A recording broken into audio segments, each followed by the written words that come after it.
Speak up, I can't hear you. Yeah, is that Tony Gambino? Yes, it is. Okay, well, listen, let me just introduce you, Tony.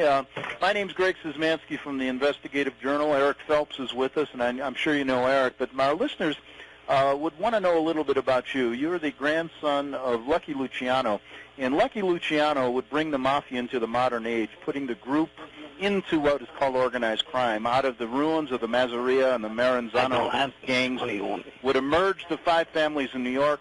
One of the most powerful would become known as the Gambino family. Tony, it's a pleasure to have you with us.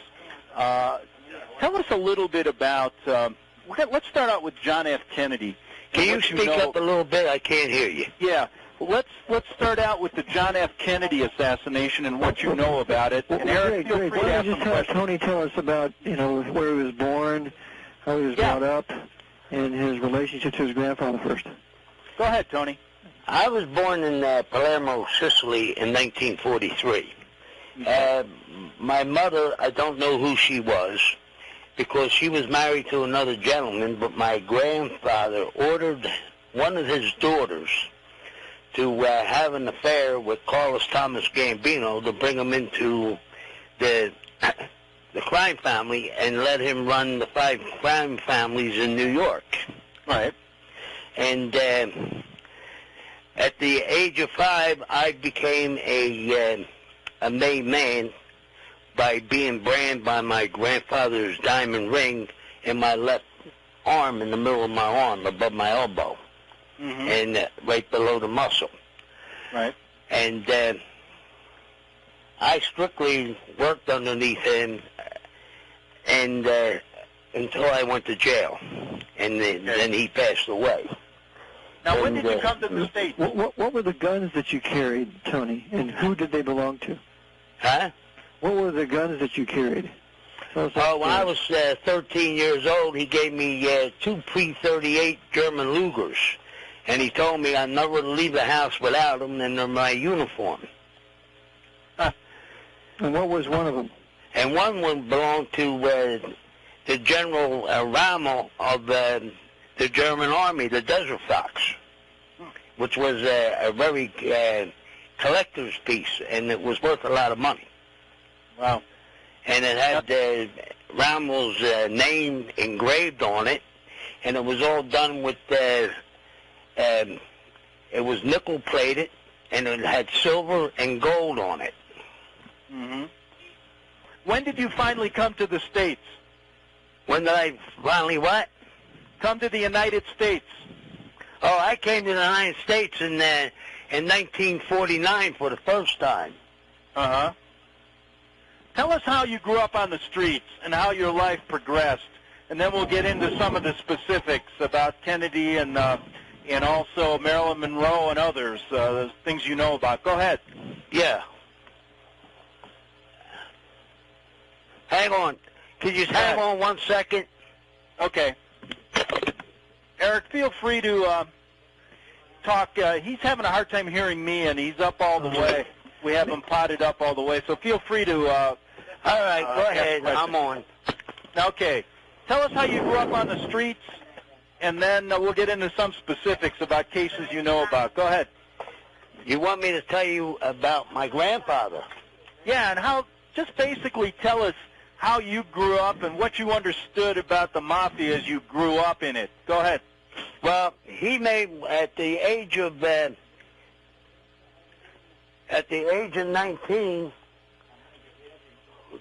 get rid of who? Who will go ahead? I only got $10 on me. You're talking to Tony Gambino. Go ahead, Tony. At the age of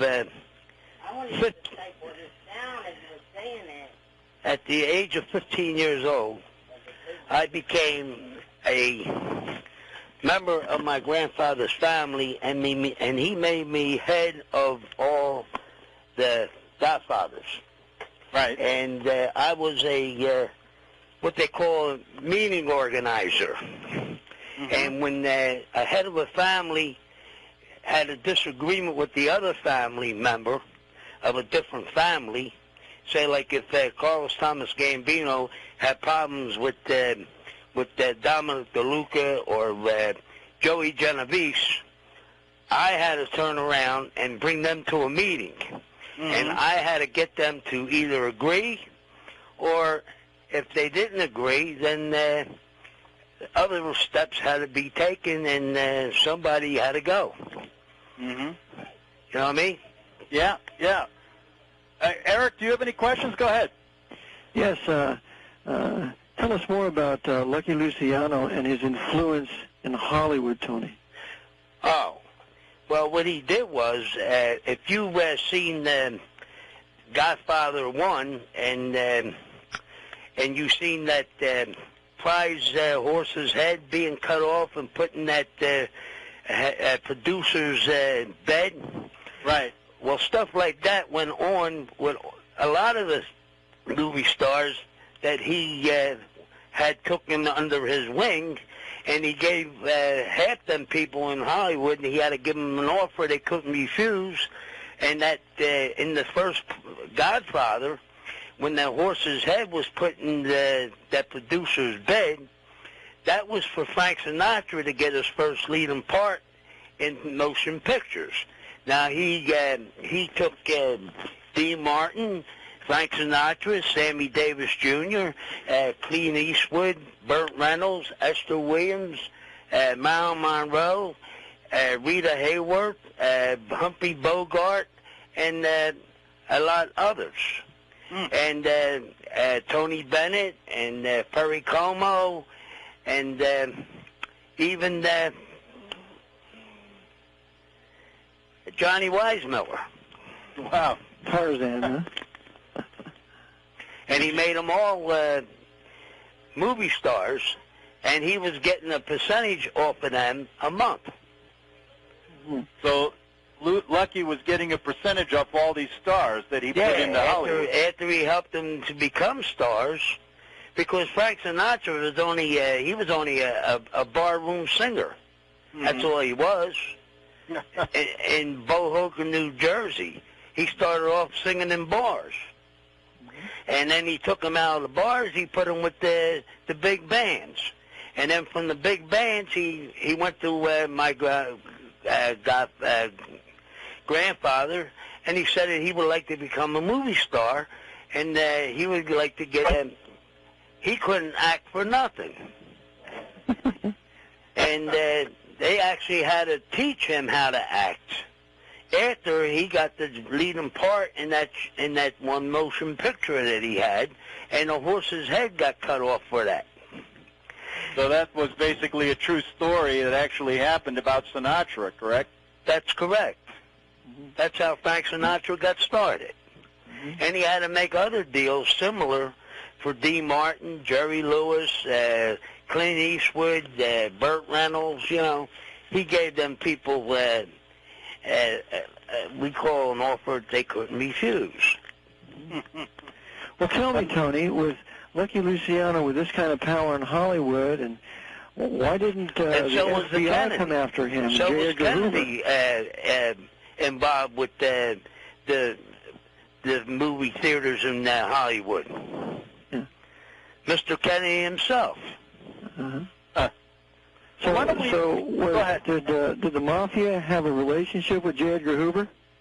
Yes, they did. J. Edgar Hoover, he was being paid off by the syndicate along with members of the FBI and the CIA. Just like whether people want to believe it or not, in 9/11, President Bush and the CIA and the FBI, they're the ones that knocked down the Empire State. The Twin Towers. Tell us what you know about that, Tony. Huh? Tell us what you know about the connections in 9/11. Go ahead. Well, all the gold that was left in the United States, my grandfather's construction company built the Twin Towers. Right. Okay. And then they went back and did some underground work under the Twin Towers, where the gold in the United States and in other countries was put under the Twin Towers in a concrete abutment. Right. At one time, you used to be able to go underneath the subway and get out of the subway and come up underneath the Twin Towers. Mm-hmm. But that was eliminated. And all the gold that was left in this country was placed under the Twin Towers. And then the only way you can get that gold out from underneath there was to take the Twin Towers down. And if you look at the gold coin commercial, after President Bush got his hands on that gold, this is what Rosemary O'Donnell was trying to bring into the light, and they took her off the television. See? Because this is what she knew about the gold underneath the Twin Towers. And if you look at that television commercial, you'll see where it says gold coins made from the gold that was found underneath the Twin Towers. And that's the only reason why the Twin Towers were taken down, so he could get his hands on that gold. And as soon as he got his hands on that gold, he goes into Iraq. Ben Laden had nothing to do. In 1935, an Army Air Force, an Army airplane bomber hit the Empire State Building, which was a heavier and bigger plane.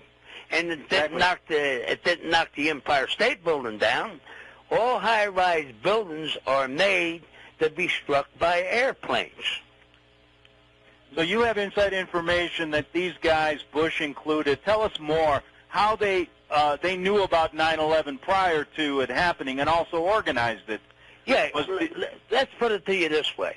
Yeah. If you were a terrorist pilot, okay, and you made it to Washington, D.C., and you were supposed to hit the White House, why would you fly a plane into the Pentagon if you were supposed to hit the White House? Right. Okay? Then up in Somerset, they said that plane turned around and it was supposed to, that's the one that was supposed to hit the White House. Right. If you look at the records of that plane was scattered in a 100-mile radius. If a plane is going to crash, it's going to stay at the crash site. It's not going to be blown up and spread out in a 100-mile radius. Mm-hmm. That plane was shot down by a fighter jet's missile. Mm-hmm. They shot that plane down. Right. What do you know about the connections between our government, the mob, the Vatican, all of their complicity in 9/11? Do you think they all work together to bring this about? You better believe they do. And the Vatican is the headquarters. The Vatican is the headquarters for that. And how do you know that? Do the Mafia Dons all know that? Huh? Do the Mafia Dons all know that? Yes, they do. It was the Pope who got my grandfather to hang Mussolini upside down in the square and had people rock him. And if a person didn't throw the rock, my grandfather had his men there to order them to shoot anybody who he handed a rock to that didn't throw the rock. Now, I think anybody who doesn't think the Vatican is involved with the mob and also with our government intelligence agencies ought to listen again to what Tony said. Well, the Vatican wasn't corrupt. You think they would let these priests rape these boys and get away with it? Yeah. Mm-hmm. Tell me, does the Archbishop of Palermo control the mafia families there? Yes, they do. So therefore, the Vatican's in control of the heroin drug trade. That's correct. Mm-hmm. That's correct. Yeah, and you know what? Let's talk a little bit, Eric. You have done so much research on the Kennedy assassination. Why don't you ask Tony some questions that come to mind about his knowledge of how that really happened? Okay. Were you in Dallas that day, Tony, when that happened? I was in Dallas that day. Mm-hmm. And where do you feel the final fatal headshot came from? The headshot that killed Kennedy came from a hitman who was placed in the storm drain. I read that Johnny Roselli was that hitman. Does that ring a bell to you? That is correct. The same guy who did the shooting in the same... If you would look the films of that over, you'll see that all his bodyguards stayed away from that car because they knew it was going down. Once the first shot was fired, what are they supposed to do? They were supposed to make a body wall to protect the president. Not one person went near that coach. And the guy had the chance to kill him sewer. And if you would have watched that film, you'll see the guy come out of the storm drain, walk across a green field over there, and got in a car. The guy drove him away. Outside of Roselli, who else was involved in that hit team? And what were you doing in Dallas then? Huh? Who else was involved in that hit team, to the best of your knowledge? Who was involved?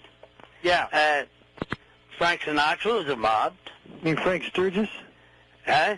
Frank Sturgis, you mean? That's right. And Frank Sinatra was involved, too, because he's the one that caused that. Because he introduced Marilyn Monroe to the two Kennedy brothers, John and Robert. Mm-hmm. And Marilyn Monroe got pregnant by the Kennedys. And she was going to call Jacqueline Kennedy and Robert Kennedy's wife to let them know that she had an affair with their husbands, and neither one of them two got her pregnant. And the Kennedys are the ones who killed Marilyn Monroe. And Frank Sinatra introduced Marilyn Monroe to Jack Kennedy at the White House. Mm-hmm. And then he down, and then he turned around. Sorry. Are you there? Yeah, go ahead. Yeah. Okay. And then after that happened, my grandfather, you remember when Frank Sinatra's son got kidnapped? Mm-hmm. Right? Yes. Yeah. My grandfather had him kidnapped, and he gave the sands to Frank Sinatra in Vegas because at one time he was the biggest star in Vegas. But then after this happened, Wayne Newton came into the picture, and Wayne Newton became a bigger star in Vegas than Frank Sinatra. And he took the sands back off of Frank Sinatra and made Frank Sinatra pay all that ransom money for his son because of the death of Marilyn Monroe. Because he was still making a lot of money by Frank Sinatra being a movie star and singing and records. Do you know who they hired to kill Marilyn Monroe? Was that something you were privy to? They gave Marilyn Monroe them drugs. Mm-hmm. They did it themselves, just like Edward Kennedy. Okay. Just like Edward Kennedy. He took that girl up on Cape Cod, right, and up in the Hyannis. And for some ungodly reason, he put a 22 round through that girl's head. And that's what killed that girl, was the bullet that he put in that girl's head. So Ed Kennedy shot her. I've heard that before from the coroner, yeah. That's interesting. Right. And that's where the blood came on her dress and stuff. That came from the head. After that 22 round went through her back of her neck and into her brain. That's what killed her. And then Edward Kennedy stepped out of that car. He jacked up the gas pedal, and he kicked that gear and car with a stick. And let that car go over the cliff with that girl in it. He never went over that cliff, and he never jumped out of it, and he never rolled out of that car. Tony, stay on the line. We're going to take a 3-minute break, then we'll be back with Tony Gambino and also Eric John Phelps on the Investigative Journal. Back in 3 minutes. Okay, we're back on the Investigative Journal. My guests are Tony Gambino of the infamous Gambino crime family in New York, and also Eric John Phelps, author of Vatican Assassins. We're discussing how the Vatican, how our government, the international intelligence agencies, and the mafia all work together in various activities in our country, how they've had a foothold in Hollywood, how actually Jack Kennedy was killed, and also how Marilyn Monroe met her demise. Tony, when you grow up in the crime family, do you feel you are basically protected by our CIA, protected by top Vatican officials, and also, in a sense, working for them? What goes through your mind when you're doing things on the street? Is that something that you understand as you grow up in the crime family? Yes, you explain all this, and it all goes under your code, your honor, respect, and yes, and everything around it is we were well protected because of the Vatican, the FBI, the CIA, and the United States government. You know what I mean? The States government was making money because my grandfather was making money. Al Capone was making $100 million a week. Chicago alone. Yeah. See? Unbelievable. And Carlos Thomas Gambino, right? He was making like $55 million a week.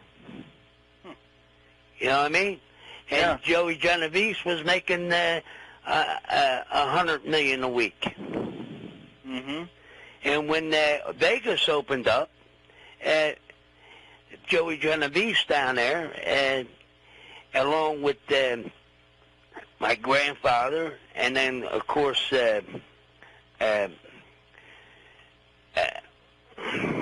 what's his name? I got a bipolar disorder and a post-traumatic stress from Vietnam, and sometimes I get off track. You know what I mean? But yeah, don't worry about it. Don't worry about it. We'll help you along here, and I'm sure. I wanted to say this, and then I'm sure Eric has a couple questions before we get into it. Bugsy Siegel, and okay. He was part of Vegas, and they used his money. They used his money and my grandfather's brains. Yeah, so they used the Jews' money and the brains of the Sicilians. Right? That's why the Twin Towers was so powerful, because they were backed by the syndicate too, and there was nothing but Jews working in the Twin Towers because they controlled the money in the United States. Every Jewish business, when they make their money, they send all their money out of the United States back to their own country. And that's why Hitler went against the Jews, because he needed money for power in Germany, and they were taking the money out of Germany and sending it back to Israel. Well, of course, there was no Israel at the time, but I guess my question to you, Tony, is... And there is a Jewish mafia that works along with the Sicilian mafia. Pardon?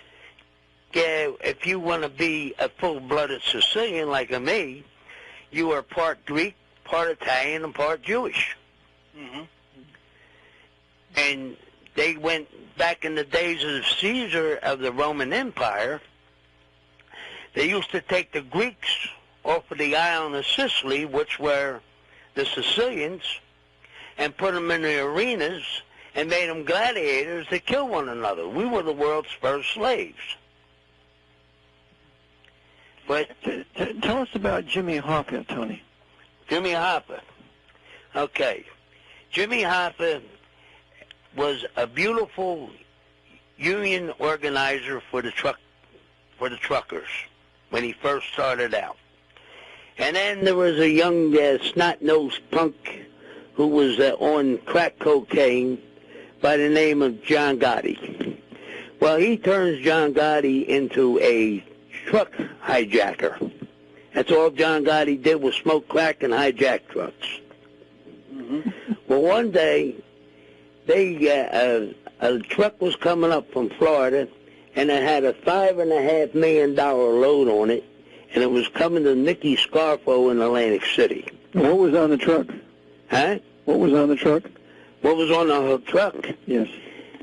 Nicky Scarfo started to through Giuseppe and Giovanni Gambino in Cherry Hill, New Jersey. They started supplying the Eastern Seaboard with cocaine and heroin. And my grandfather didn't want this crap because he said when it first came into effect, coke was always on the scene. So was heroin. But all that stuff was hidden because it was a rich man's high. Your district attorneys used it. Your judges used it. Politicians used it. It was a rich man's high. Okay? And that's where it started at. And the government got involved because the government will not stop the drug wars, and they will not stop drug coming into the United States. What they do is they get these cheap-ass drug dealers, and they pop them once in a while on the streets. But the big dealers and the people who supply them, they keep on letting that stuff come in because they're making money off of it, too. So it was a truckload of cocaine or heroin that John Gotti hijacked then? Okay. And John Gotti hijacked this truck. And he wasn't and through a mistake of Jimmy Hoffa, this truck got hijacked. All right? And Jimmy Hoffa was supposed to make John Gotti make that load good, but he never did. And he had X amount of days, X amount of time to do this, right? Even if he had to go and order some stuff and bring another truckload up to replace what was stolen, okay? So what happened was Jimmy Hoffa, he didn't, anytime somebody owes money, they're supposed to give a courtesy call. Say like if you say you're going to, you owe $2 million, and you're going to say you're going to pay that on the 15th or the 30th of the month, okay? Now, if you're going to pay that on the 30th of this month, the 15th day you should have called or courtesy call and say, yo, I got X amount of dollars that I can give you. All right? Mm-hmm. But I will not be able to give you the rest on the 30th. I need more time. That would be accepted. But if you waste somebody's time to come down from over from Sicily or over from another state and have to go and see you to collect this money off of you, and you don't give no courtesy calls and you ain't got it, then they eliminate you. And Jimmy Hoffa owed a lot of money. And he kept on picking around. He gave a date. He went over that date, and he never came up with it. Jimmy Hoffa was placed in body bags in a limousine at the truck stop on 295 going towards Delaware on New Jersey. It was the last truck stop in New Jersey before you go over the Delaware Memorial Bridge. On 295. There's a campground and everything down there. And where did his body end up? His body wound up alive in the highest abutment, the concrete abutment of the George Washington Bridge. And a guy who was pouring concrete up there had to jig it because it was a three slump. It was real nice and stiff. And this limousine went up over the bridge. The guy popped the lid to the trunk in the inside the glove box. They got the live bag of garbage. They stuck them in the abutment. And then he jigged concrete, three slump concrete down on top of the garbage. All right? Yeah. And the guy who was pouring the concrete, he got an envelope of $150,000. So he's never said a word about it, huh? No. No. See, they said the stadium, the stadium was being built at the time, and they said either the stadium or the George Washington Bridge, but they didn't know.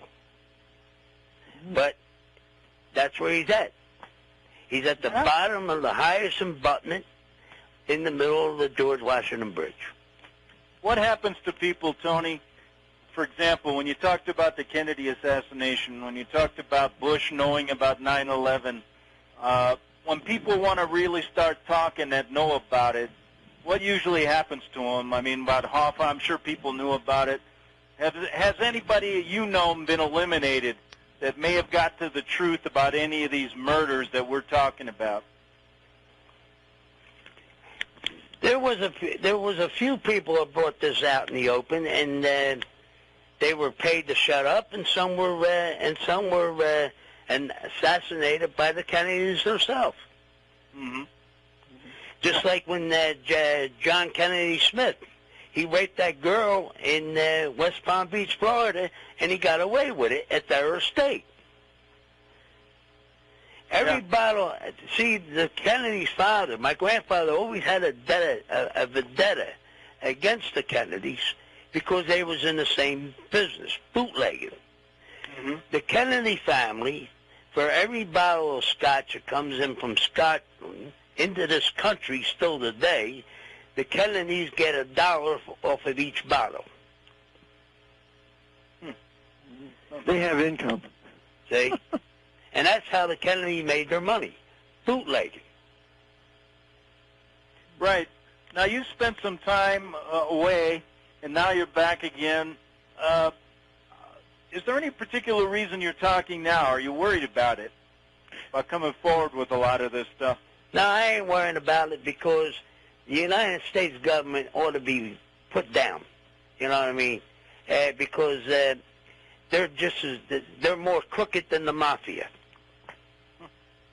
It's all nothing but one hand washing the other, and it's starting with the Pentagon, and it's working along with the, the United States gave bin Laden money, right? Right. Okay? Am I right or wrong? Right. All right. The United States gave Germany money. Right. To Hitler. Mm-hmm. The United States knew that the Japanese were going to bomb Pearl Harbor. Right. The Japanese ambassador was sitting right in the White House when it happened. Everybody's saying, oh, we ordered new planes. The planes that were coming in to bomb Pearl Harbor, they said, oh, there are new American planes coming in. The United States allowed the Japanese to bomb Pearl Harbor. That's right. So they can get in the war. And then Roosevelt in 1933, he bankrupts the United States because he gets involved with Germany.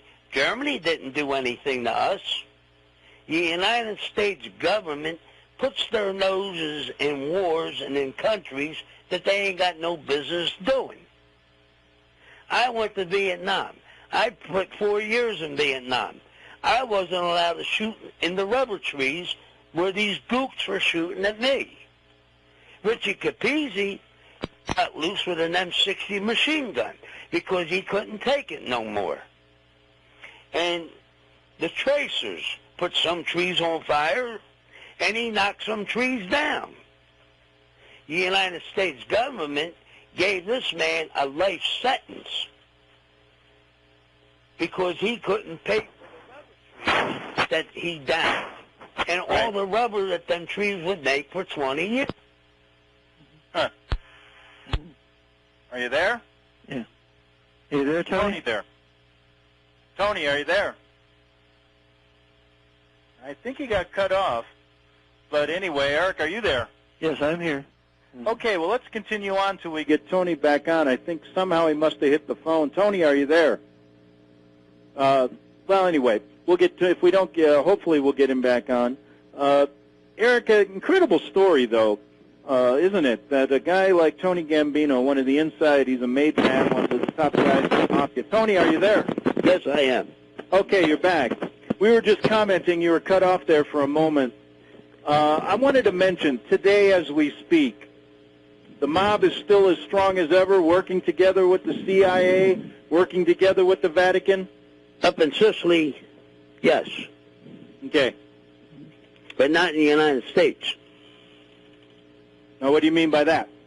Well, most of the mafia in the United States now is nothing but big business. Okay. Okay. And it's, it's casinos, hotels, different types of companies that they invested in, just like Governor Ridge, when he was governor of Pennsylvania. He was getting all this federal funded money to build prisons in Pennsylvania. But I like to know one thing: how did Governor Ridge turn around and put the Department of Corrections of Pennsylvania on the Wall Street on the stock market using federal funded money? Right. So basically, the mafia's turned into big business now. That's correct, in the United States. And the old system that you worked with is basically not functioning the same way on the streets, correct? No, because, you take like these two punks that we had in Philadelphia, John Stafford and Joey Skinny Marino. Joey Skinny Marino started having shootouts in the afternoon in South Philadelphia. John Stafford, he tried to kill Joey Skinny Marino on the Benjamin Franklin Bridge. He had some guys go over there, Johnny Rosario, and he tried to have Johnny Rosario shoot at Joey Skinny Marino. As he was going over to Jersey, they were coming over to Philadelphia, and they're shooting on top of cars and everything at 12 o'clock in the afternoon trying to kill this guy on the Walt Bridge. Well, that's the same bullshit that Gotti was starting on the streets. Mm-hmm. Kill the son of a bitch. He was trying to bring back the old days, but it didn't work. Just like little Anthony and Doug of the Junior Black Mafia in Philadelphia, down at 56 and Woodland Avenue, at Malcolm's Barbershop. They were in there one day, and I happened to stop by, and they say, "Hey, Tony, John Gotti's on the phone." I said, "I don't talk to that maggot. I don't have nothing to do with John Gotti. He shot a 90-year-old man and made himself a made man by killing Paul Castellano." Right. You know what I mean? Right. Carlos Thomas Gambino, he had 250 bookies on the street. For each one of them bookies, my grandfather used to get $150,000 from the top every month from all his bookies. Then they start getting $100,000. Then he start getting $75,000. Then he start getting $50,000. They said, what's the problem? Well, how come the money's getting lower and lower and lower? He's saying, my bookies are running out of customers. It's in the bathroom, mommy. Excuse me. So anyway, we turned around, and what I was talking about was he started having he started skimming from the top. Mm-hmm. And then I had to go to him from Sicily, not as a father and son relationship, because we never had a father and son relationship. I never knew who my mother was that he had a relationship with. Before me, my grandfather ordered a boy. My mother had 2 girls. He forced her into having 2 abortions before he had me, because he wanted the boy to put the bond to having Carlos Thomas Gambino come into the Klein family. That's the purpose why I was born, by ordering my mother, who was married to another gentleman, to have a relationship with Carlos Thomas Gambino, to have a boy that my grandfather wanted to raise underneath him. Okay. You know, and I wanted to ask today, you... I don't know who my mother is, and I'm 64 years old. Wow. And nobody never told me who my mother was. Just like my wife. I was married to Mary Rosati. All right? Now, Dominic Rosati, my grandfather went to him and said, I want your daughter to marry my grandson. Well, he didn't like that because he was a syndicate man, and he wasn't. He was an Italian, but he wasn't involved with the syndicate. So my grandfather gave him an offer he couldn't refuse, and had that girl marry me through force. Okay? Now, I had 3 children with her. Now, in 1978, my father-in-law, he knew that I went and got the cars inspected. He knew I put the cars in the garages if they needed work. I took my wife's car to the garages. Well, I went one day to take the car to the garage, and my wife happened to be with her sister. And she had my 3 kids with her. She seen her car in Joe's garage lot, and she stopped and had my sister-in-law drop her off, and she went and talked to Joe. She said, is my car done? He said, yeah. Well, Joe says, but you know Tony. He brings these guys around. They check the car. They make sure there's no car bombs. They make sure there's nothing wrong with the car. I had guys go around the car with mirrors and open up the hood, open up the seats, look under the seats, look under the motor, anywhere possible that a bomb could be planted. Because I knew this guy didn't like me. Mm-hmm. And she put my 3 kids in the car. She went and sat in the car. She waved her sister off. She said, I'm going to take the car home. And she told Joe to give me a call. Right? Mm-hmm. As Joe was calling me on the phone, I answered it, and the car blew up with my 3 kids and her in it. Oh, my God. And that was the first time I was married, and that were the only 3 kids I had with being married. And then I had 2 other girls in other different relationships, but I never got married. Eric, we have about a minute or two, a couple of minutes. Do you have any final questions for Tony? No, I just want him to confirm to the listeners that the mafia is essentially Roman Catholic and Sicilian at the top, right, Tony? That's correct.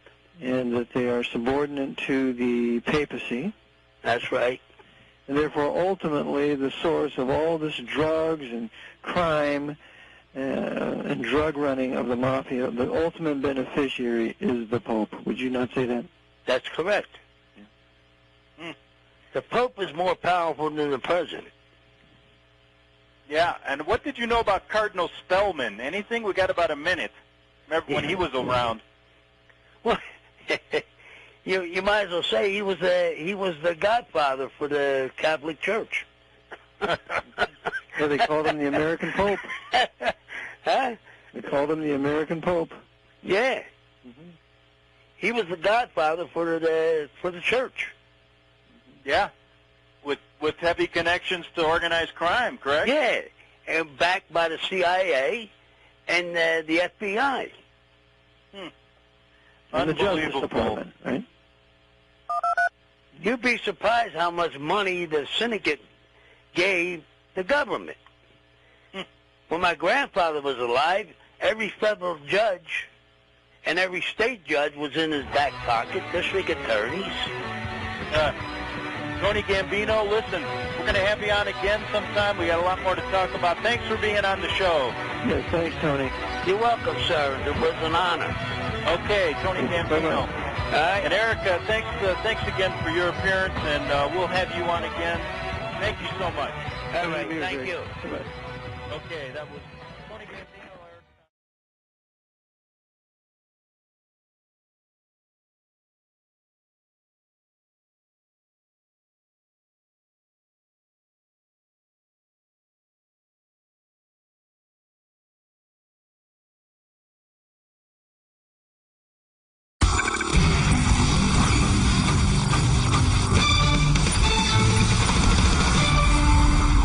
slaughter of civilians for sport, weapons smuggling, destruction of evidence, wholesale corruption, and finally murder. In our third story in the countdown, a full-fledged criminal enterprise executed by the military contractors known formerly as Blackwater, according to the sworn testimony of two of its employees.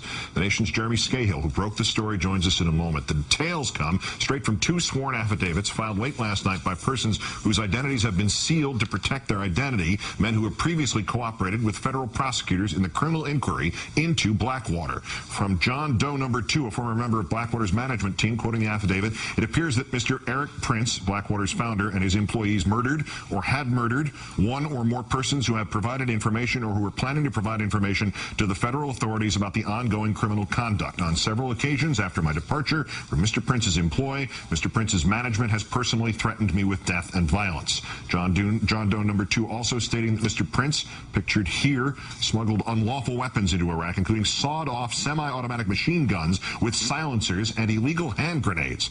And the affidavit also says that Prince, quote, views himself as a Christian crusader eliminating Muslims and the Islamic faith from the globe. To that end, Mr. Prince intentionally deployed to Iraq certain men who shared his vision of Christian supremacy. Many of these men used call signs based on the Knights of the Templar, the warriors who fought the Crusades. Mr. Prince operated his companies in a manner that encouraged and rewarded the destruction of Iraqi life. Going to Iraq to shoot and kill Iraqis was viewed as a sport or game. Strikingly similar allegations made in the affidavit of John Doe number 1, a former U.S. Marine who worked for Blackwater in Iraq. He alleges that incidents of unjustified deadly force were initially videotaped and watched in a session called a hot wash.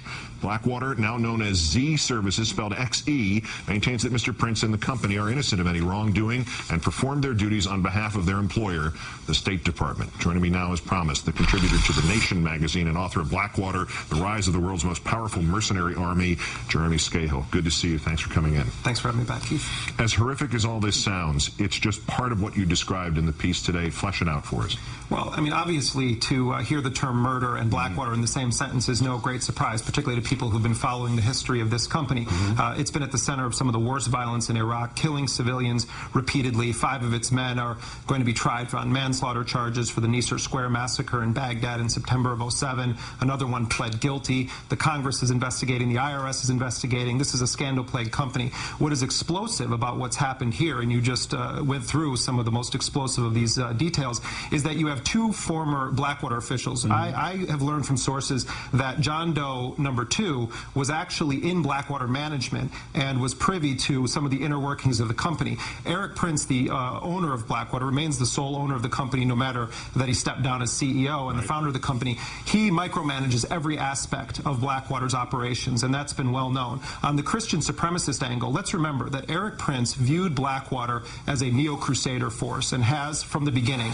This is a guy who comes from one of the powerhouse families of the radical religious right. His father was a major bankroller and gave the seed money to Gary Bauer to start the Family Research Council. James Dobson focused on the family. And then we have his forces deployed in Iraq as part of a war against a Muslim nation that George Bush characterized as a crusade. What we have here, Keith, is a confirmation from insiders at Blackwater that, in fact, Eric Prince did have a neo-crusader agenda and, most explosively, may have murdered or facilitated the murder of individuals that were intending to or did cooperate in the federal government's criminal investigation of Blackwater. This is deadly serious. All right, to the murder in a second, but you mentioned something in here that strikes an obvious question. How could the Bush administration, the State Department, have missed this crusader element here, or was that what they were looking for? Missed it? I think it was considered a plus in the Bush White House. Remember, Keith, what we had here was the Bush administration essentially create a force that acted as an armed wing of the administration, not subject to the military command, not subject to the Uniform Code of Military Justice,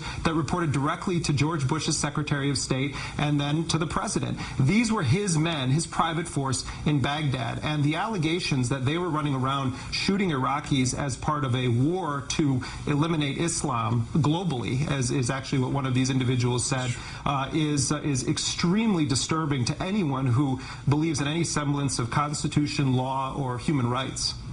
some specifics, what you know about this is a strong term, murder, in court documents. This is under oath. This is not somebody throwing something up against a wall to see if it'll stick. Are we talking about something related to the 2007 Baghdad massacre, or something here? It's unclear, but this is what I'll tell you what I do know about this, Keith. The fact of the matter is that these individuals in these sworn depositions provided those depositions to lawyers, Susan Burke and the Center for Constitutional Rights, that are suing Blackwater on behalf of Iraqis killed by Blackwater operatives in Iraq. They're suing them in civil litigation.